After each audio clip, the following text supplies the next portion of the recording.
Hello বন্ধুরা, welcome back to my channel flavours by Shubhra. আজ তৈরি করব চিংড়ি মাছ দিয়ে ওল ভাপা। চিংড়ি দিয়ে ওল ভাপার রেসিপিটি তৈরি করতে যা যা লাগছে, ওলটা টুকরো টুকরো করে কেটে নিয়েছি, লাগছে চিংড়ি মাছ, পেঁয়াজ, রসুন, কাঁচা লঙ্কা, এদিকে লাগছে একটু জিরে আর গোলমরিচ আর কালো সর্ষে। এবার তৈরি করব ওল ভাপা।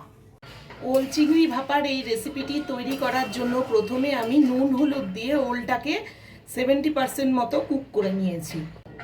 দেখো ওলটা হয়ে গেছে, এবার আমি তুলে নিচ্ছি। জলে কুক করে নিলে গলা ধরারও চিন্তা থাকে না। এবারে ওই সেদ্ধর কড়াইতেই আমি খানিকটা সর্ষের তেল দিয়ে দিচ্ছি।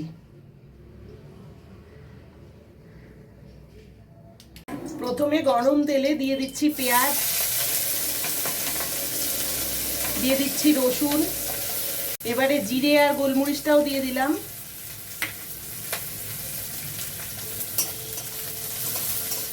মাঝখানটা একটু ফাঁকা করে নিয়ে আমি নুন হলুদ মাখিয়ে চিংড়ি মাছগুলোও ছেড়ে দিচ্ছি।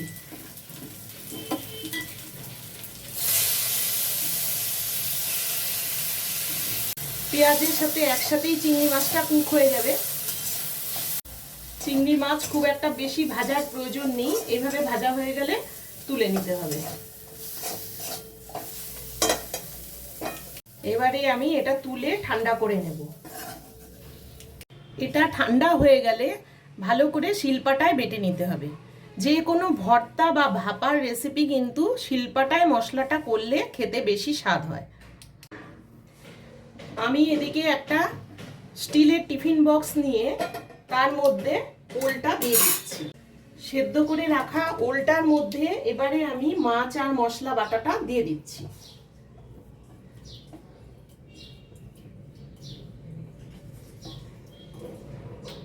দিচ্ছি সর্ষে আর লঙ্কা বাটাটা, দিচ্ছি সামান্য হলুদ গুঁড়ো আর সামান্য লবণ। এবারে ওলটাকে আমি খুব ভালো করে মেখে নেব,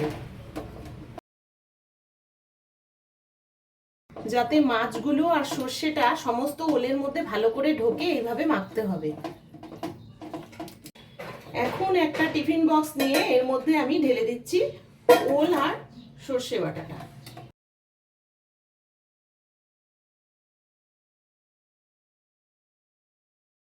যাতে মেখে নিয়ে ভাত খাওয়া যায় তাই সামান্য একটু জল দিয়ে দিলাম।